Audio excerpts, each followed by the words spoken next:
Clueless Joe, what will happen when Joe finds out? Since it was Friday and I'd just dropped off my Volvo to be serviced, I decided to have the service guy take me home instead of back to the office. He would drop it back to me on his way home. It was a warm late spring afternoon and there was some yard work waiting at home that made my decision for me. We have a large backyard and I was on the back property line raking leaves when I saw my brother's red Corvette pull into our driveway. Great, I thought. The only time he comes here is to borrow something that he seldom brings back.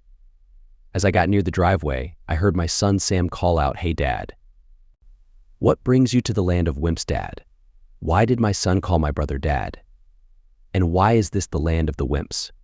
My brother responded, "I'm bringing back Uncle Joe's circular saw. I accidentally cut the electrical cord. He needs to get it fixed so I can finish my project at home." Is Clueless Joe around?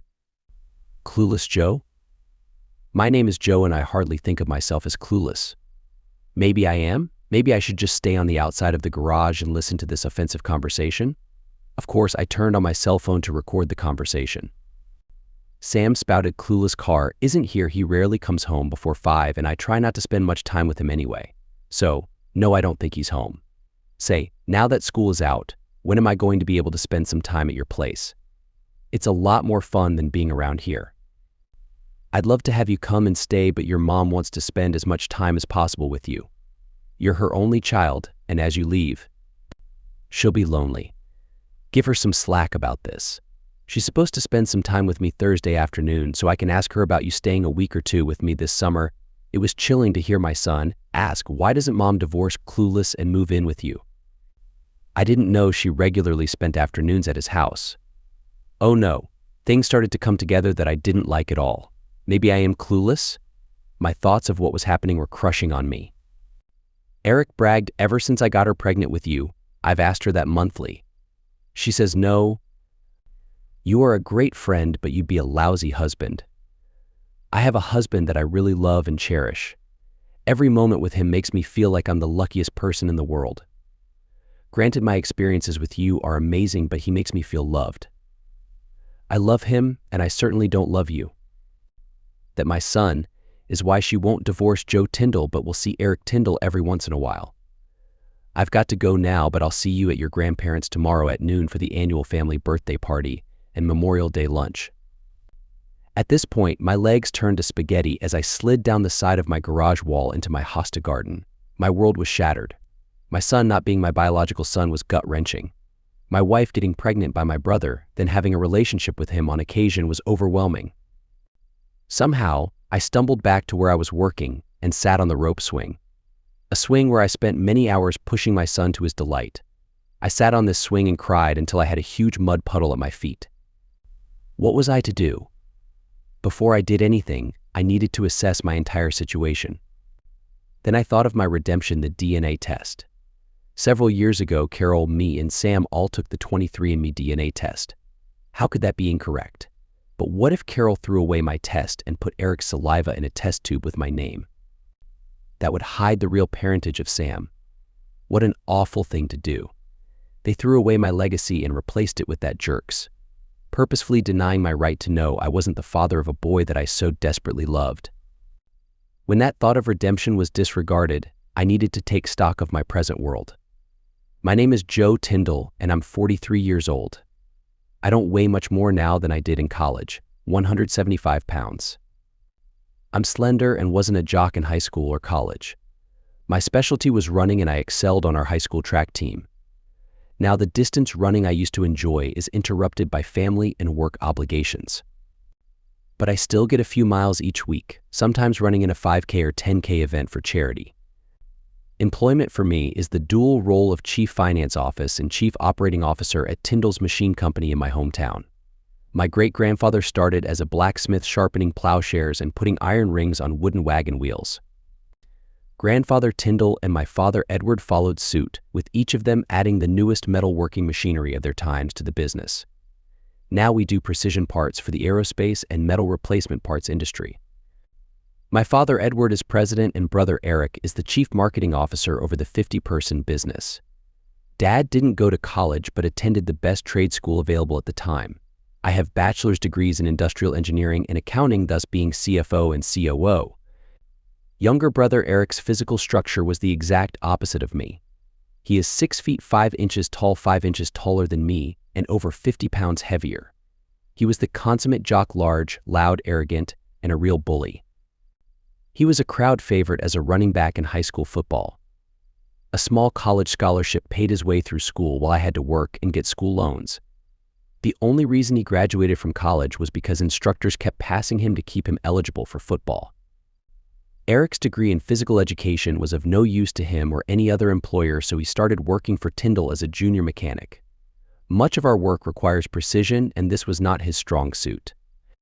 Instead, he used his name recognition to open doors to new and existing customers. He couldn't discuss the finer points of our business, but he had a great ability to build relationships to keep the customers happy. Don't get me wrong, he was good at his job and beneficial to the company. Just like every other multi-generational company, we had our disagreements. An example was when Eric wanted a commission on new sales. Not out of line for the industry, but he was already drawing a good salary, same as mine. I used that timing to request that I keep all the income from the patents I had recorded. Edward gave in easily to Eric, but I had to really fight him to get the money I had generated. My wife Carol's introduction to me was courtesy of her exceptional athleticism. She wore a loose pair of shorts and an event t-shirt in a 5K charity run for the high school library. I'd graduated from college and was working with Dad. I'd seen my fair share of female. I hadn't even seen her face yet, but I thought I was in love temporarily anyway. With my running times, I could have stepped in front of her, but I preferred this starting position. When the starting gun went off, I followed her bobbing ponytail until she was far ahead of me enough to examine her rear end. There were individuals that put themselves between me and her to enjoy the view. By the end of the first kilometer, I was her only admirer on the race course. One of the runners in front of her dropped his water bottle and she tried to step around it and started to stumble. I quickly moved up to grab her arm and stabilize her.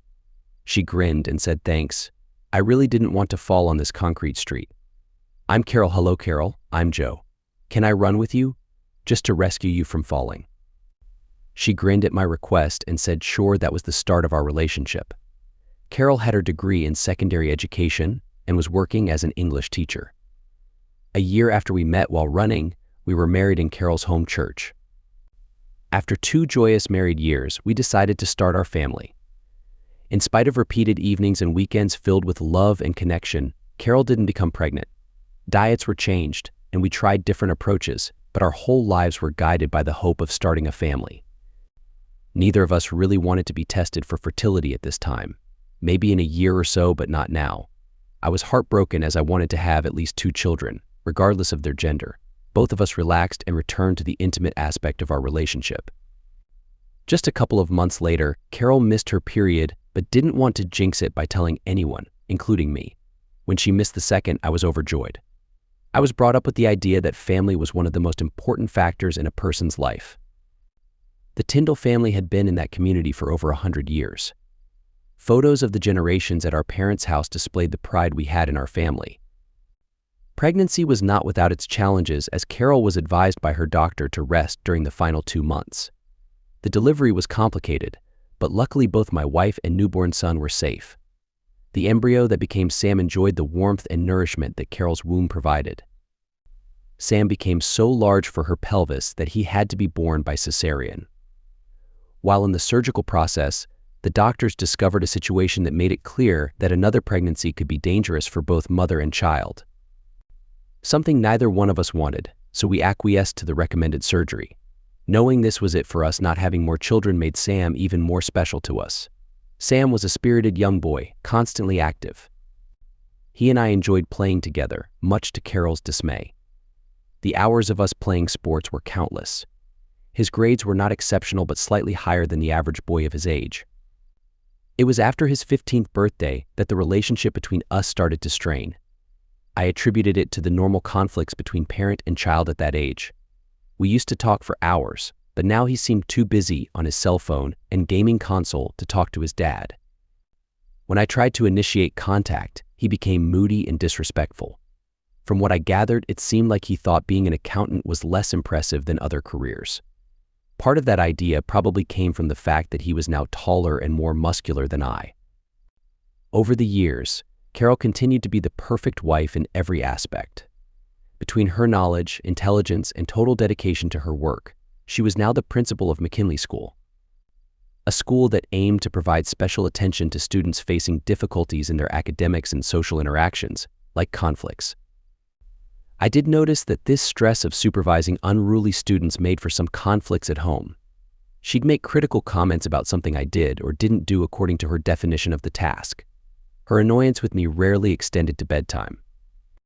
She was always kind and affectionate when we slipped under the covers. There was no part of our intimate life I would consider unacceptable or not frequent enough. So, I was shocked when I heard my brother telling Sam that he was Sam's father and he had regularly spent time with Carol for over 17 years. No way, I thought. But what did I really know for sure?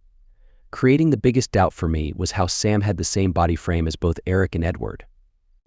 I'm the odd one out when it comes to genetic similarities. Something didn't feel right either in my head or in my stomach as I thought about the possibilities. That evening, I watched Carol very closely. There were absolutely no obvious signs that she was having an affair. Dinner was lively and enjoyable. Sam left to go pick up some friends in his car and go see a movie, or whatever they do, until 11 p.m. With Sam out until 11 p.m., Carol and I started cleaning the kitchen. She asked me to start loading the dishwasher while she went to the bathroom. When I turned around, she was wearing a lace apron. She acted like nothing was odd and told me to hurry up, get to work as I have plans for you tonight. We laughed and played as we touched each other until the kitchen was clean. Then it was up to bed, where I was treated to some incredibly enjoyable moments with her. I watched her closely. She was enthusiastic and very responsive to my every touch. Afterward, we cuddled and expressed our everlasting love for each other. The next morning, Saturday, we were planning to have lunch at my parents' house to celebrate Edward's 70th birthday. Carol didn't like to ride in my Volvo, and Sam wanted to go by himself so he could leave early. We did what Carol wanted. We all went in her Lexus. As we walked in the front door, my mother, Sally, proceeded to hug us in a specific order: Carol, Sam, then me. The same order for Edward. Next, I was looking for the interaction between Eric and Carol. Eric happily hugged Sam, then held his arms out for Carol's hug. A hug that was enthusiastic on Eric's part but lacked emotion from Carol. In fact, I thought I saw a look of boredom and frustration on her face as he rubbed against her.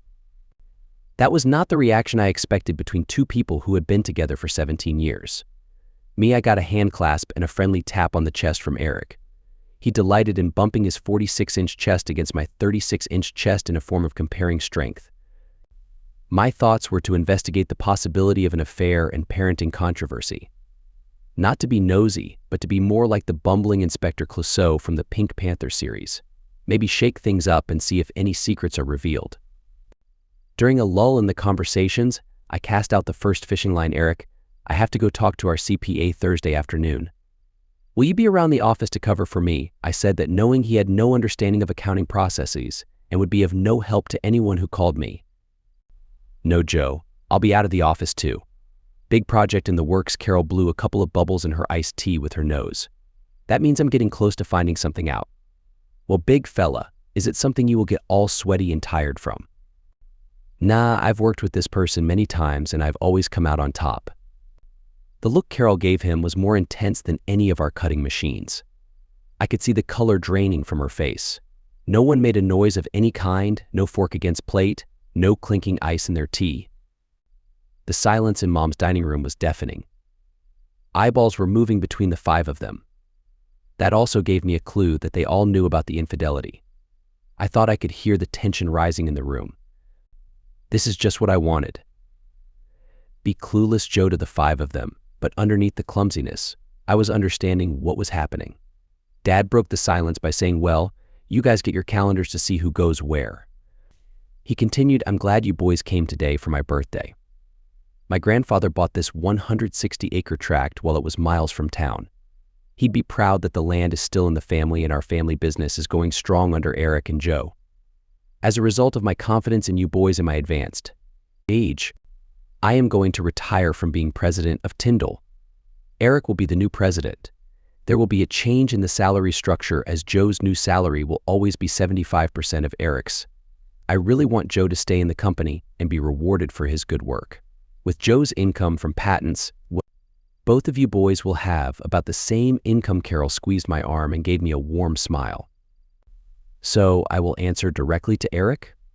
The Eric, who doesn't know the difference between a CNC machine and a popcorn popper, is going to be running the company. This is a recipe for disaster of the worst kind.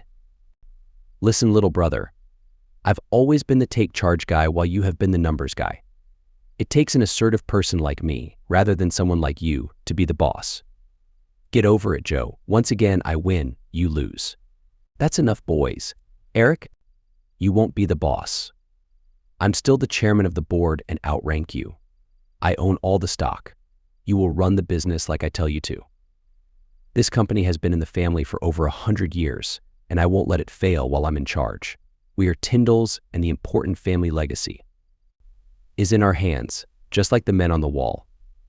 So, calm down, Dad pointed for emphasis to pictures on the living room wall of 3 generations of Tyndall men. Speaking of which, Dad, which picture on the wall is your grandfather? My grandfather is on the left side of the pictures.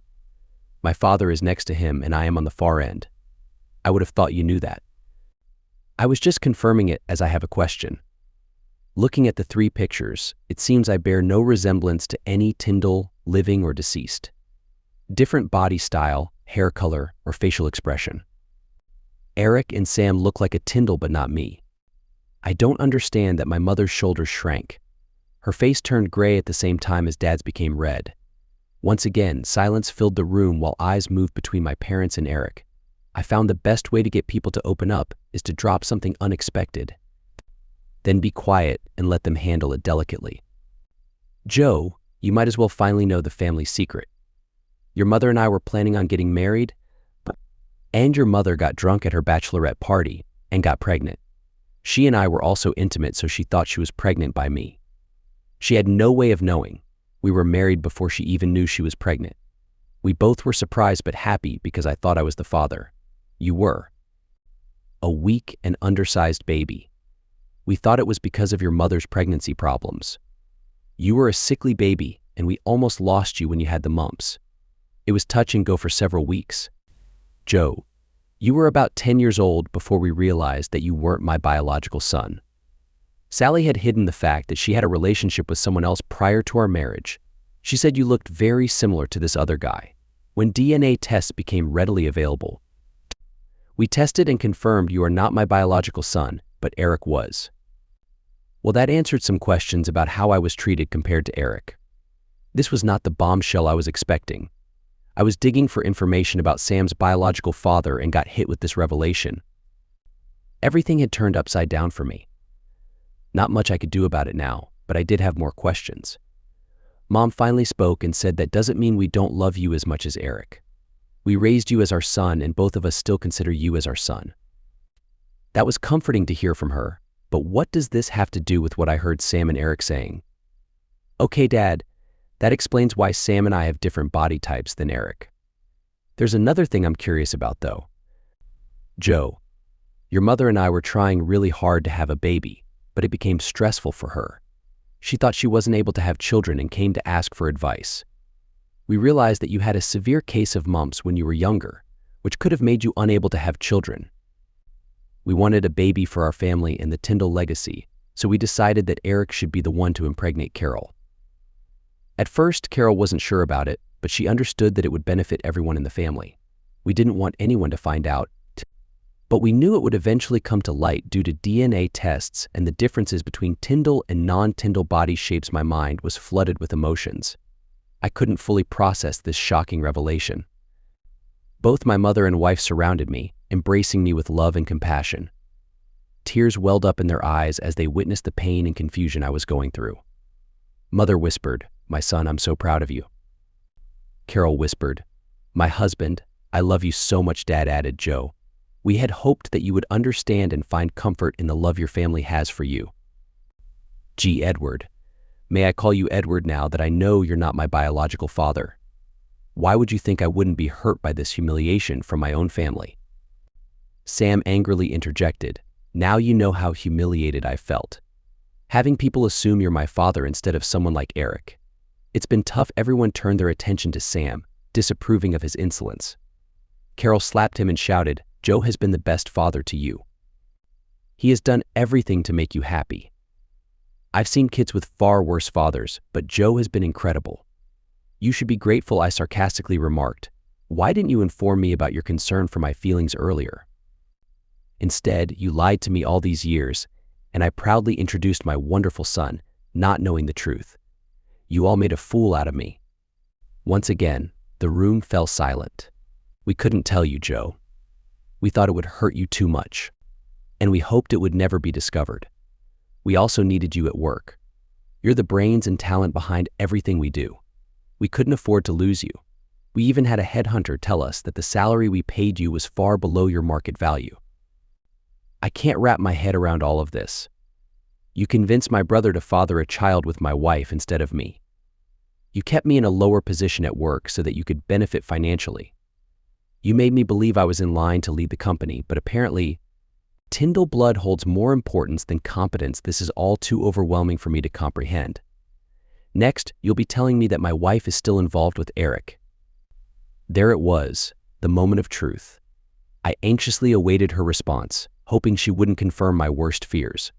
Once again, the room fell silent. Everyone's eyes shifted between the co-conspirators, their silence speaking volumes. Finally, in a soft voice, Carol whispered, "I'm sorry, Joe. I'm really sorry, but you have to understand the stress and strain I experience at my job. I don't love him. In fact, I despise him for who he is, but I needed him to maintain my sanity."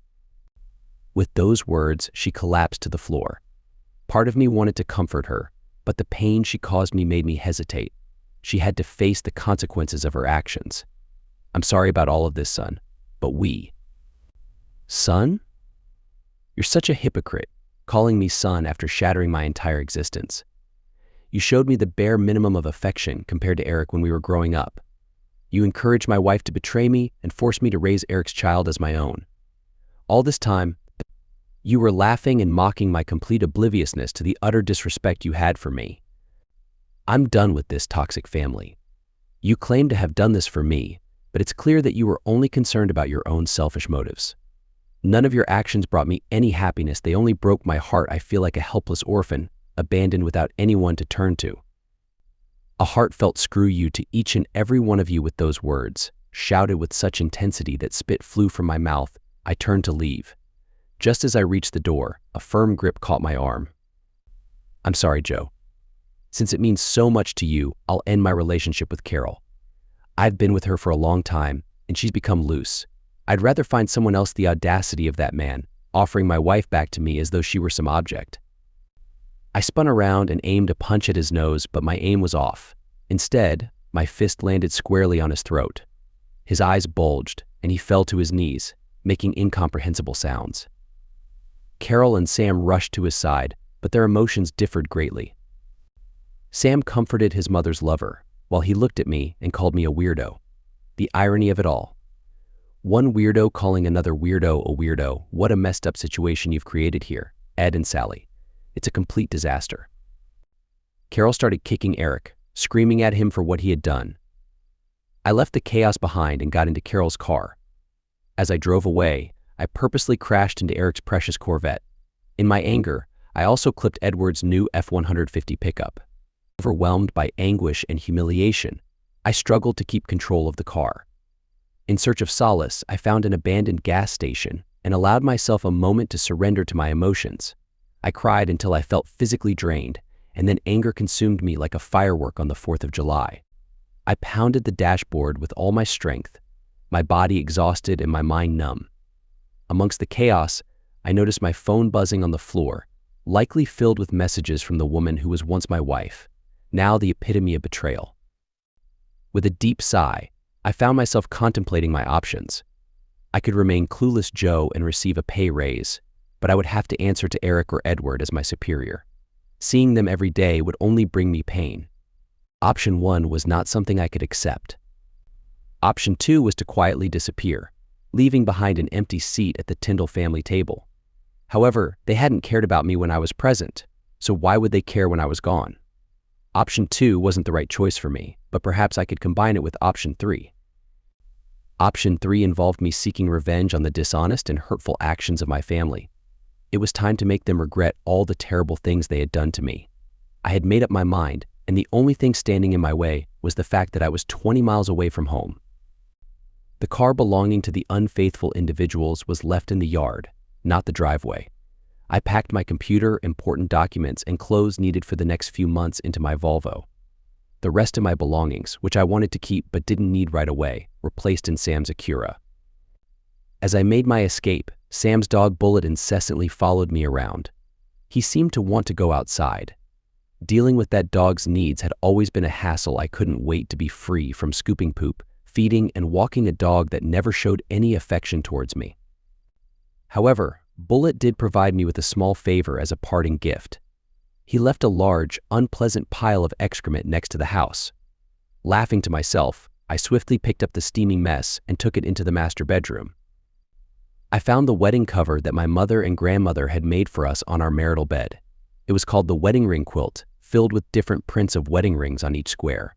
Some squares were even made from our childhood clothes. Our names and wedding date were carefully stitched into some squares.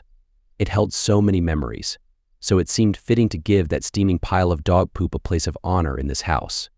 I placed my wedding ring on top of the excrement as a symbol that Carol would certainly recognize. Then I gathered all the pictures of the unfaithful individuals and Eric's son and stacked them on Carol's cherry wood dining room table. I covered the pictures with a towel to protect myself and proceeded to drive a nail through the entire stack, shattering the glass and scattering it in every direction.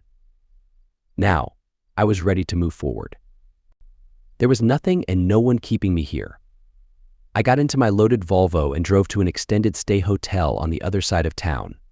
After unloading my car, I headed to the airport, parked the Volvo in extended parking, and rented a Hertz car. I was determined not to let the snakes find me and continue to harass me. With the rental car, I made my way to my new temporary home base. I called an Uber driver to help me retrieve Sam's car so that I could store it in a safe place. Once I got settled, I planned to sell it. After all, the car was in my name because Sam couldn't get insured due to his speeding tickets. That evening, I ordered pizza and some non-alcoholic beverages to be delivered to my hotel room. I wanted to avoid being seen by anyone. I had important projects to work on, projects that involved securing my personal finances and ensuring that no one but me had control over them. I paid off and closed any joint credit cards, leaving Carol with enough money to cover her next 2 paychecks in the general account.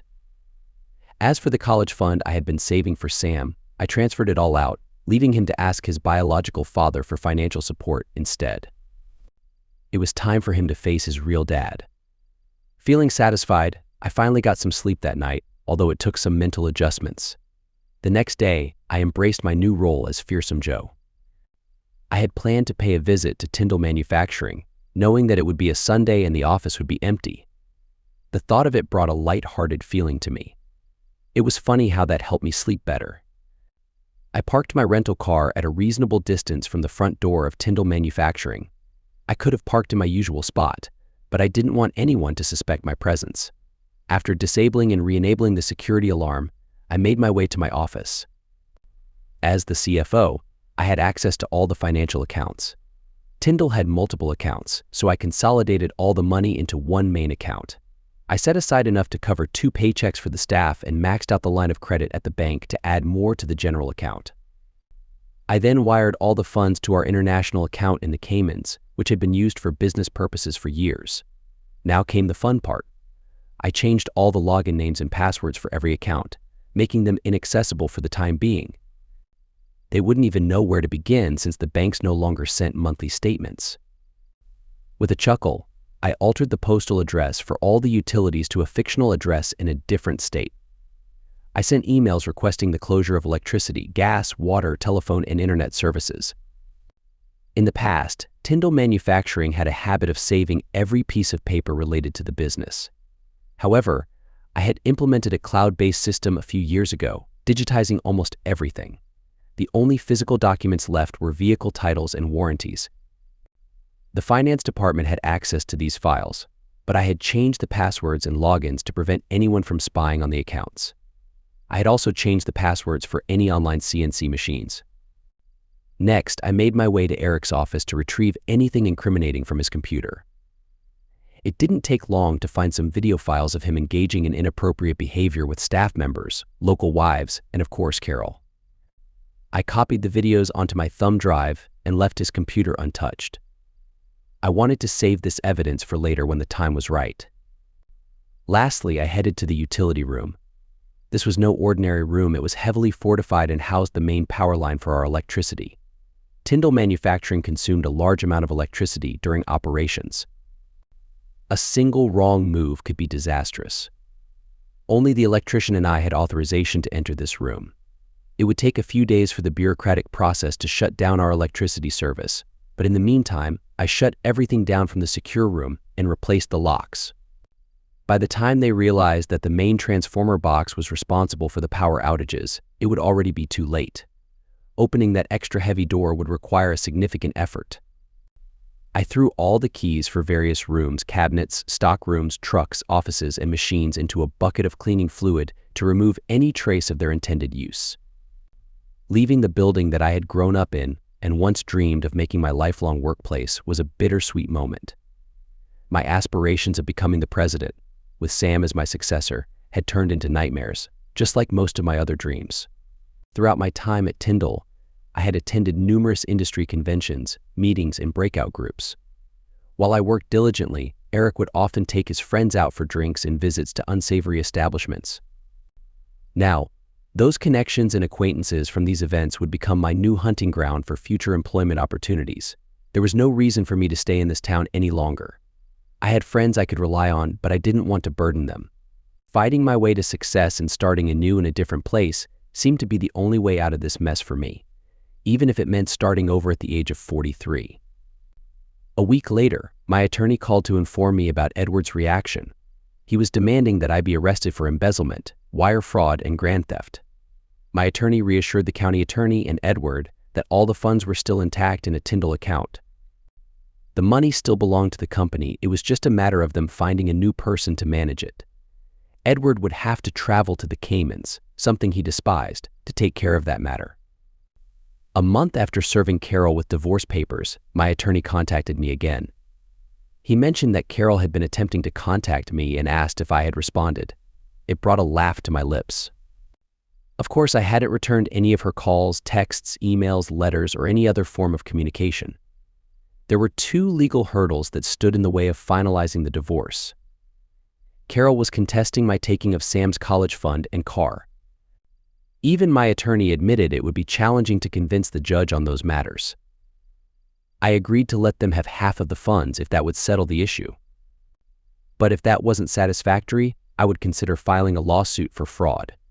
After all, I had been led to believe that Sam was my biological son, and I had financially supported him for the past 16 years. I would sue Carol, Eric, Sally, and Edward. It might not end in my favor, but the media would have a field day with the scandalous details of Tyndall Manufacturing exposed on social platforms. A week later, the attorney called and said Carol was willing to sign the papers as submitted, provided I spent 1 hour with her. Supposedly, she wanted to explain the things she did to me. Either way, I didn't care to see or talk to her ever again. However, the new fresh start I was creating required extinguishing any legal entanglement with her and anyone named Tyndall. Under the condition that only Carol and I were in attendance, I agreed. I also wanted to have a video of the complete meeting to make sure I wasn't trapped or drugged. Sounds silly, but after what I had unknowingly endured for the past 17 years, I was taking no chances. At 3 p.m. the next week, I backed my rental car onto my previous driveway. Seeing no other suspicious cars that could contain people I didn't want to see, I approached the front door. She must have been watching for me as the door opened easily. I must compliment her. She wasn't dressed in any outfit to tempt me. No surprise meal or my special drink were on the table. 2 stacks of papers that would legally end our marriage were placed between us. Romantically, the marriage had already been destroyed. Just like completing paperwork, the end of our relationship was the last step. She offered a drink, but I declined. Purposely, I didn't ask how she was because I didn't care anymore. Why should I? Instead, I said, "Okay, you got me here. You can start for the next 15 minutes. I heard her explain her actions and apologize.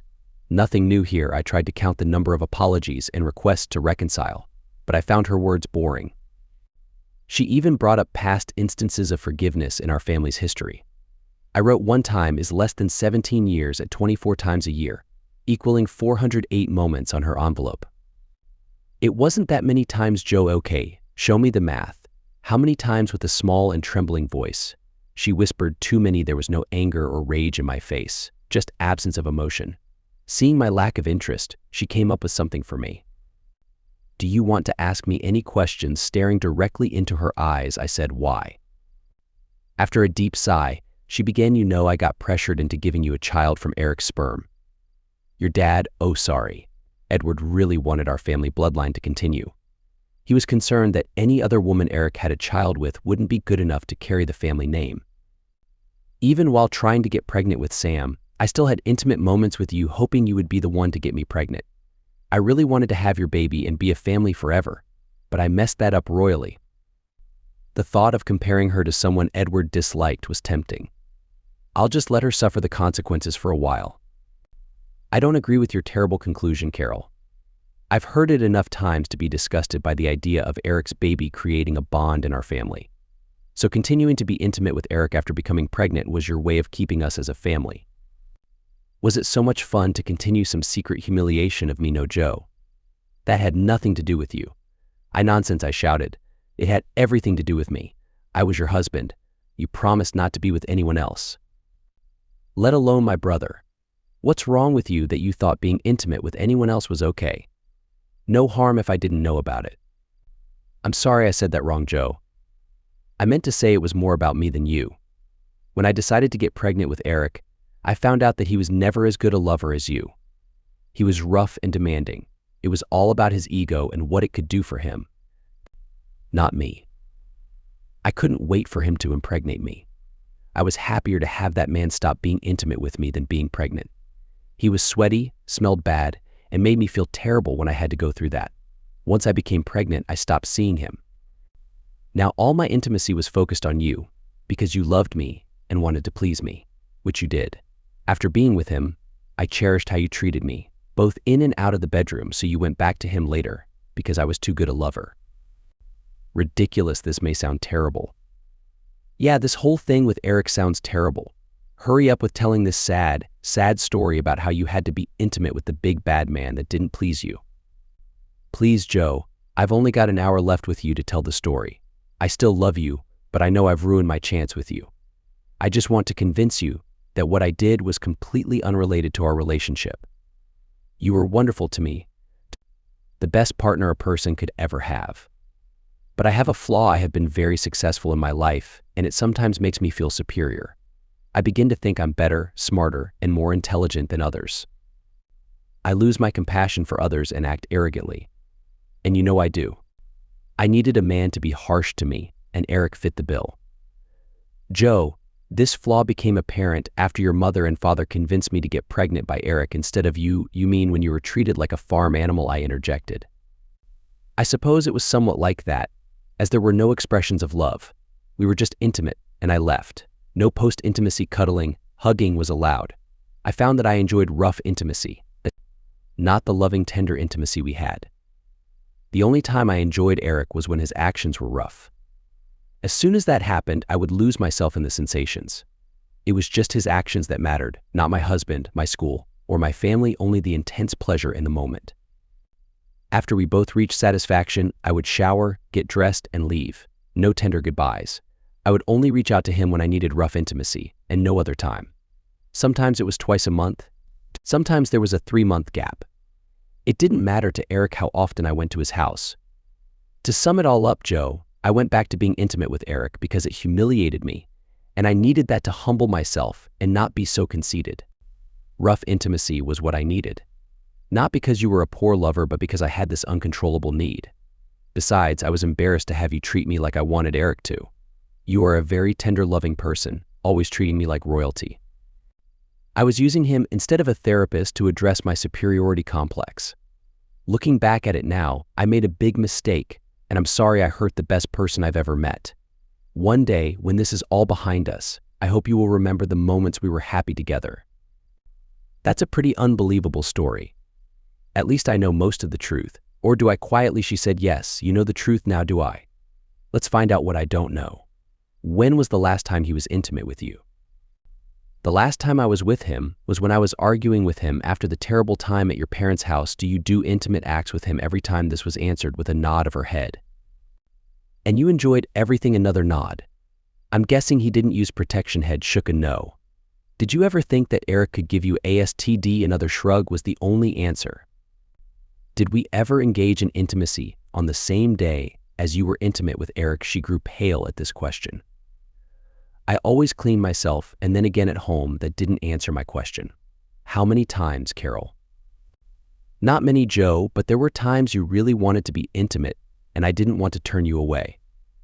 On those days, I told you I'd rather participate in other activities so you wouldn't go down on me. Now that you've avoided the question, let's get to the real truth. Did I ever make love to you after Eric was intimate with you that day? I didn't keep track of that. I didn't want to do that to you, but there may have been a few times over the years that it happened that way. I have no way of giving you a number, but it probably happened. The lasagna I had for lunch was now boiling in my stomach. The thought that I had unknowingly tasted Eric's essence from my own wife was too much for me to control. Suddenly, I couldn't hold it in any longer and I vomited. The table and Carol were soaked with the contents of my stomach. She sobbed, but I couldn't bring myself to care. My attorney had to reprint the documents as no one in the courthouse would touch them. 2 weeks later, the divorce was signed with me retaining half of the college fund and car proceeds. She gets the house until our son finishes high school. I'm sure he was upset. But since he no longer wanted me in his life, me and all my money exited too. Since I had not fathered him, I refused to pay child support. If required by the court, I'd change the filing to adultery and sue all the Tyndalls for deceit. No one wanted that shame. I was already ashamed to be a Tyndall. During my self-imposed isolation, I debated whether or not to review the video files I had downloaded from Eric's office. I was still not over learning about Carol's adultery, let alone be composed enough to watch two people I despised be intimate. Each file had a name, and I felt a chill run down my spine when I saw the name Sindra. Sindra was the name of the wife of one of my best friends, John Brown. John was 2 years ahead of me in high school, but we had little contact as he was popular and I was not. But this nerd was selected to help the jock get through his required English class. He excelled in his science and math classes but struggled in English. Over the semester, we became friends until he left to go to a small college on a sports scholarship. After his college graduation, he returned to our town to be close to his aging parents. He approached me about a job, and I recommended him for a position at our shop. On my recommendation, he was hired, and we resumed our friendship. A couple of years ago, John and Sindra hit a rough spot in their relationship. From what I gathered, Sindra had been at a social gathering and had either been drugged or drank too much. Either way, she had been intimate with someone, and she was ashamed and told John as soon as she got home. But by then, the damage had been done. They had 2 small boys by this time, and it would have been disastrous to get divorced. The Sindra file was the smallest video and started with her stumbling into a hotel room. It was apparent that a cell phone camera was on a dresser. She walked like a zombie and started to stare at the king-size bed. Eric entered the picture and took advantage of stupefied Sindra. I thought there was no audio, but it was because there was no talking. After having his fun, he grabbed a drink from the mini fridge and lit a cigarette. Slowly, she shuffled to the bathroom, composed herself, got dressed and left. Neither one had said a word during this encounter.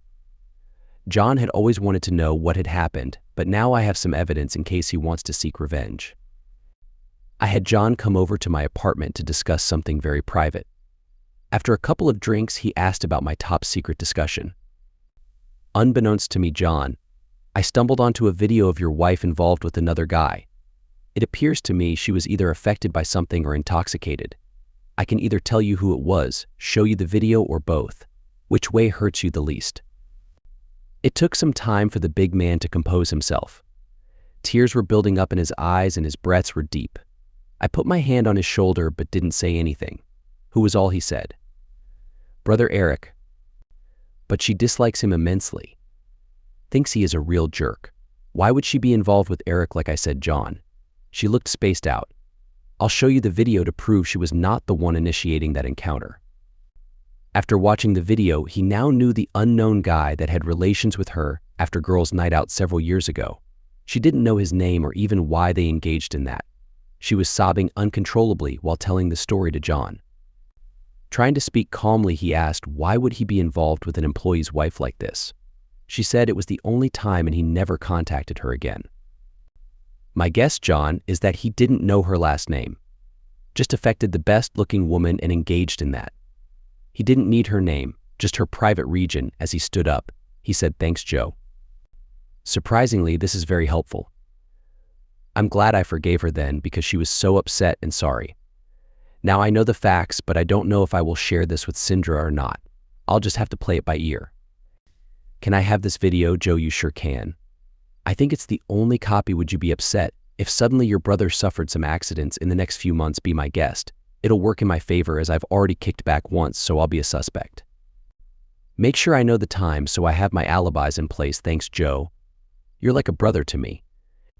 "Yeah, and you're way better brother than I was assigned." We hugged and he said over his shoulder, "Keep in touch." I didn't spend much time reviewing the videos of Carol and Eric. Just not worth the effort. It just messed up my mind. The time came for me to just destroy all of the videos with Carol's name on them. I didn't want to see those two uncouth individuals ever again. As I was deleting the files, fate intervened and had me hit play instead of delete. It was more disgusting than I could have imagined. Carol was on her knees facing the camera with a euphoric look on her face. Well, she didn't lie to me when she said her husband, family, friends, and school escaped her mind as Eric would engage with her. It was obvious she was enjoying it. The woman of my dreams and love of my life debasing herself this way was devastating. This scene erased every good thought I ever had of her. John came over for a drink 2 weeks later to thank me for answering some awful questions that had been tormenting him for years. Also, to thank me for proving to him Sindra was violated, not having an affair. He had an idea that he would use the remaining recordings to expose unfaithful wives and assist husbands who had been devastated by Eric's indiscretions. I gladly surrendered the remaining disgusting videos to him. My search for a new employer was working well. One of Tyndall's main competitors contacted me and requested that I travel the 100 miles to their city for an interview. This was the first flash of happiness for me in some time. Of course, I made myself available at any time and at any date they wanted to meet. The Donen Corporation was headed by CEO and President Tim Donen. My meeting with Tim went very well and I was offered a very nice employment package similar to my peers. There was one condition: I had to meet with the head of the Reynolds Resources for a personality evaluation. Considering what I had endured the past few months, I worried about what they might find wrong in my head. The person I was supposed to meet the next morning at 10 was Mickey D. Reynolds, the owner.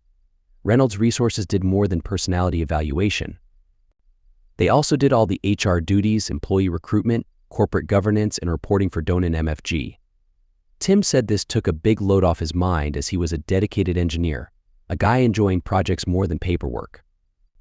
Their office was very modern and sophisticated, a change from Donen's basic manufacturing office.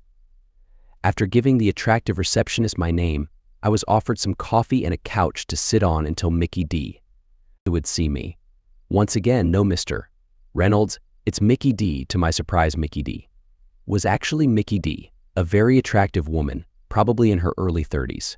She didn't seem surprised that I was stumbling for words as we shook hands. A firm but feminine grip that I found very pleasing. We spent the next couple of hours discussing my traits, preferences, and philosophy of engineering. Our conversations were polite and very pleasant. Delicately, she went into the reason why I was leaving the legacy job I had at Tyndall. She knew that she wasn't allowed to ask any personal questions, but she let the door be open for me to inform her of anything I wanted. All I told her was I was passed over for president and was underpaid for the duties I performed. "Oh gosh, Joe, it's 1:45, and I'll bet you want to go to lunch.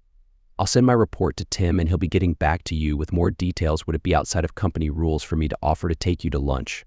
You know, kind of like giving the new employee a Chamber of Commerce tour." She gave me a sly smile and said I'd love to do that. Off we went on the first of many lunches, lunches that turned into dinners, and more over the next few months. I was slow to enter a relationship but eager to spend time with her, as I really liked being around her. From her reactions, she seems pleased with the pace and building of a friendship.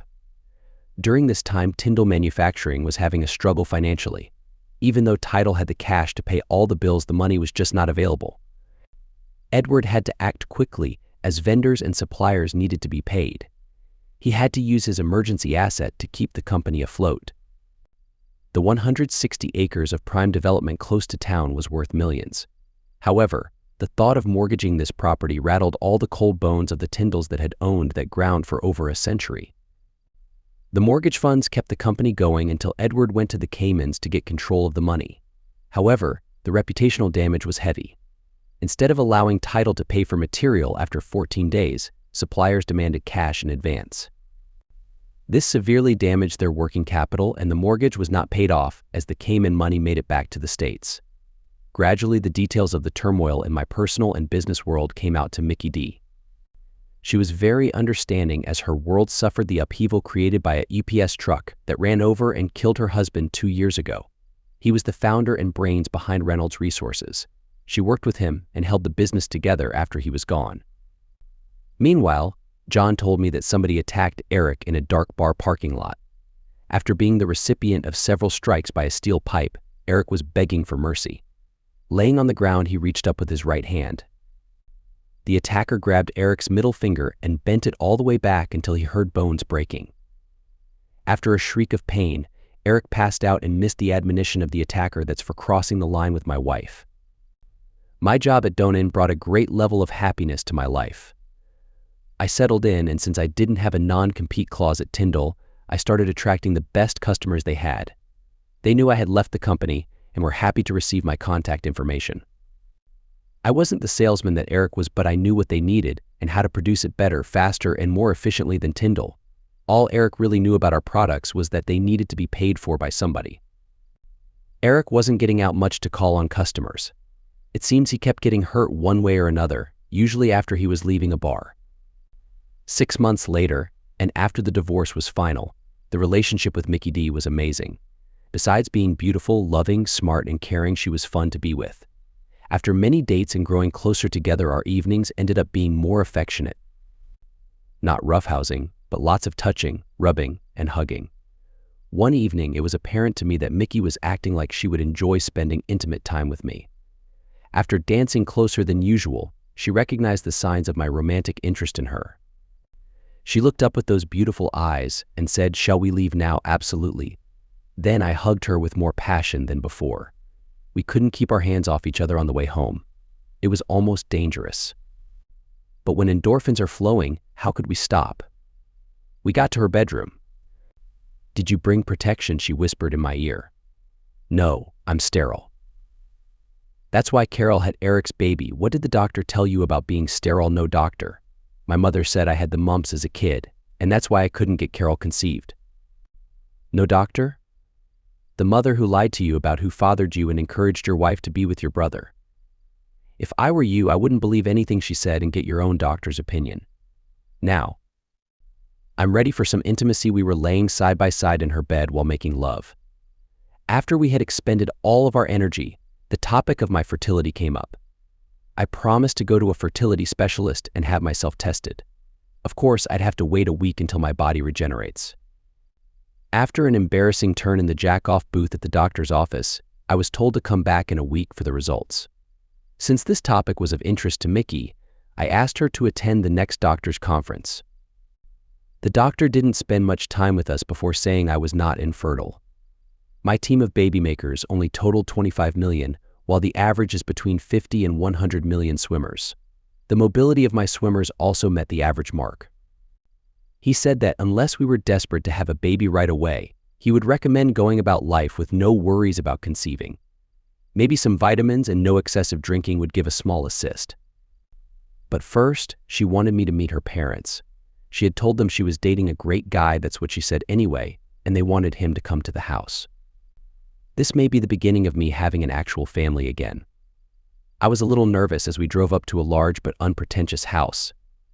Just as soon as the door opened, Mickey D stepped in front of me and grabbed the man in gray slacks and red Christmas sweater. She made a quarter turn to the right and said, "Daddy, I want you to meet the man I love, Joe Tyndall." "Joe, meet my father there," I interrupted her by saying, "Mr. Donen, oops, Tim, I didn't know she was your daughter. Wow, I don't know what to say." "Say, nice to see you, Tim, and come into the house. Why didn't you tell me Tim was your father? Don't you think that would be something I'd be interested in?" "Yes, Joe. And that's why we didn't want you to know that. I wanted to know if you were interested in me or my inheritance. Also didn't want you to take any flack from the employees about you having a relationship with the boss's daughter and only heir to the company like me. She had a younger brother, but he died when he was only 16 years old. So what does my being asked to have a Christmas dinner with your mother and father mean for me? Is this personal business, and does it affect our relationship?" "Joe, it means I love you and want you to get to know my family. Business is separate. Since you've told me you have no family, I'm asking you to have Christmas with my family, okay? Now I know about Mickey D. The D is Donen. I truly am clueless. Aren't I?" She giggled, saying maybe you should have a D in your name for duh, at which time all four of us laughed. With the air being cleared out, we all had a wonderful afternoon and evening. I really enjoyed being with Tim and Mickey's mother, Barbara. I may be clueless, but I got the impression that my request for Mickey's hand in marriage would be accepted by her parents. I'm pretty sure Mickey would say yes, but considering what's happened to me, I hate to take anything for granted. My instinct was correct as Mickey jumped off the couch and onto me when I went down on one knee with a blue velvet box in my hand. She removed her lips from my face long enough to pant, "Yes, yes, yes," then returned to her enthusiastic embrace. Not that I didn't enjoy her enthusiasm. 3 months later, we had a small wedding, no one on my side of the church, but John and Sindra and some new friends I had made. After a honeymoon to the Caribbean, we came back to my apartment and started our life together. We went to the county courthouse for name changes. Mickey D. Reynolds changed back to her maiden name of Mickey Donen. With society's more lenient attitude towards gender identity, marital status, and personal names, I changed my name to Joseph Timothy Donen. When we requested his permission, Tim was both honored and delighted that I took the name Donen. With tears in his eyes, he whispered, "Thank you, son."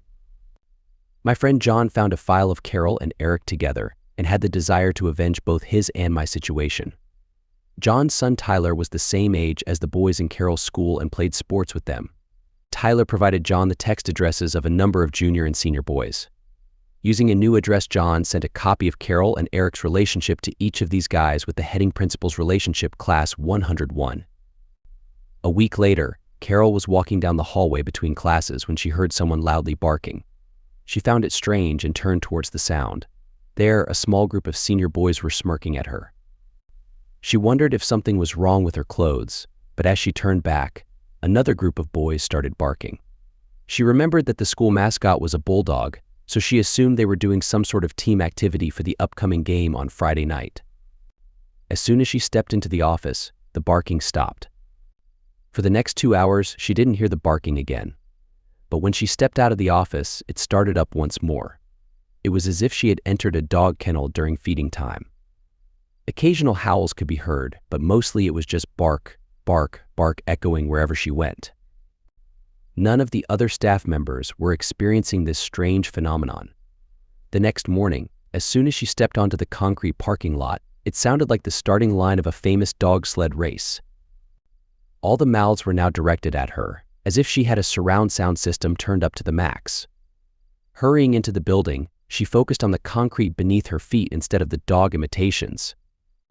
She breathed a sigh of relief as the door swung shut behind her. As she walked towards her office, she heard a single male voice say, "Bark like a dog, witch." Bark like a dog, the deep voice sounded like Eric's, but what was he doing saying that phrase? Suddenly, it hit her like a ton of bricks. The boys must have somehow gotten hold of one of the videos of her with Eric. She skipped the question of how the video got out and went straight to the panic of, "Oh no, what am I going to do? My job? My career? My dignity? It will all be destroyed." She quickly rushed into her office and slammed the door shut. Were her staff members smirking at her? Did they know what had happened? Who had seen the video? What should she do now? Halfway through the first class hour, when the halls were empty, she dashed out of her office. Over her shoulder, she announced that she felt sick and was going home. She wasn't exactly lying, she did feel sick. But instead of going home, she sped down the street to Tyndall MFG. Bursting into Eric's office, she angrily asked, "Did you share the videos of us? If you did, I'm going to be furious." Eric could sense her rage and quickly stammered, "No, I still have them all here. I'm the only one who has them." He patted his computer and brought up the file, hoping to prove his innocence. "You foolish person. You've been hacked. They've gone viral and my life is ruined. Can things get any worse?" She started sobbing and collapsed to the floor. Not knowing what to do, Eric ran to his father's office, and they both hurried back to console Carol. The two brilliant minds decided to take her back to her house, close the door, and return to work. 5 years later, Carol had to step down from her principal position, as she had lost the respect of the staff, students, and school board. A new job was created for her because she was an expert in her field. Her new role was in an unfinished basement office where she reviewed all the new state and national procedures and guidelines. She had very little face-to-face contact with other employees and none with students. With messy hair, dressed in comfortable flannel pajama pants and fluffy slippers, she would arrive at the building at 6 a.m. and leave an hour before school let out. Her reputation had caused her to become a social outcast, and she would often go out of town to buy groceries. Carol's son Sam would frequently be sent home from school for getting into fights. It was hard for him to ignore the taunting of his classmates, who referred to his mother as Lassie the Wonder Dog. Initially, a few men showed interest in her and sent her dog treats with their phone number attached, hoping to receive a response. Tyndall MFG's financial situation took a significant downturn after Carol left. They lost customers to Donan MFG, faced increased expenses due to the CFO and COO, and suffered from poor management by Eric, which led to the company's downfall. To pay off the mortgage and other debts, Edward had to sell their family's legacy, a 160-acre farm. The land would be developed into moderately priced housing, taking advantage of its beautiful landscape. A business broker found a buyer for the company, and Edward made the difficult decision to sell the family business. Edward and Sally found themselves renting a small apartment that took a substantial portion of their Social Security check. When they passed away, the only evidence of the Tyndall family in town would be found on their tombstones. Eric and Sam left town to pursue new careers as a used car salesman and a fast food cook. On July 1st, the new company owner called for an all-employee meeting to introduce the new president. Edward and Eric were intentionally not invited. The new shop foreman, John Brown, gathered the curious crowd's attention and enthusiastically announced, "Ladies and gentlemen, I'd like to introduce you to our new president, Mr. Joe Donan." The staff was relieved to hear that they were acquired by a competitor rather than a massive corporation that would downsize and lay off employees. But the real surprise was yet to come. I walked out of the office, and although most people recognized me, they didn't know me by my new name. "Hello, everyone. I'm delighted to be back in this building." "Did you miss me?" I asked. The response was a resounding cheer. It seemed that Eric had not been as successful a president as he believed. After assuring the Donan MFG, employees of our plans for growth and development from the former Tyndall MFG, they started chanting Donan, Donan, Donan. Donan, the name on the building, and their paychecks would now read Donan MFG, bringing even more excitement and cheers. Thank you all for the warm welcome. I'm certain that this will be a fantastic change for all of us. Now, let me introduce you to my family, my wife Mickey D, and our son Timothy Joseph Donan. Yes, the DNA confirmed that he was my son.